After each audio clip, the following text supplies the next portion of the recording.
GK ನ್ಯೂಸ್ಗೆ ನಿಮಗೆಲ್ಲ ಸ್ವಾಗತ. ನಾನು ಅಬ್ದುಲ್ ಗಫರ್ ಖಾನ್. ಈ ದಿನದ ಪ್ರಮುಖ ಸುದ್ದಿಗಳು.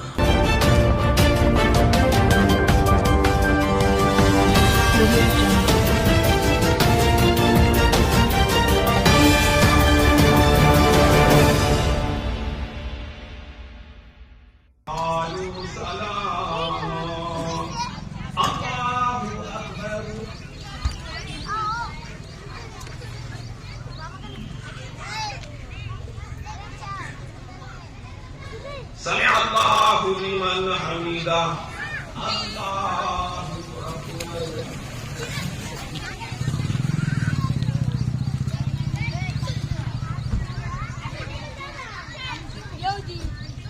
الله أكبر الله أكبر.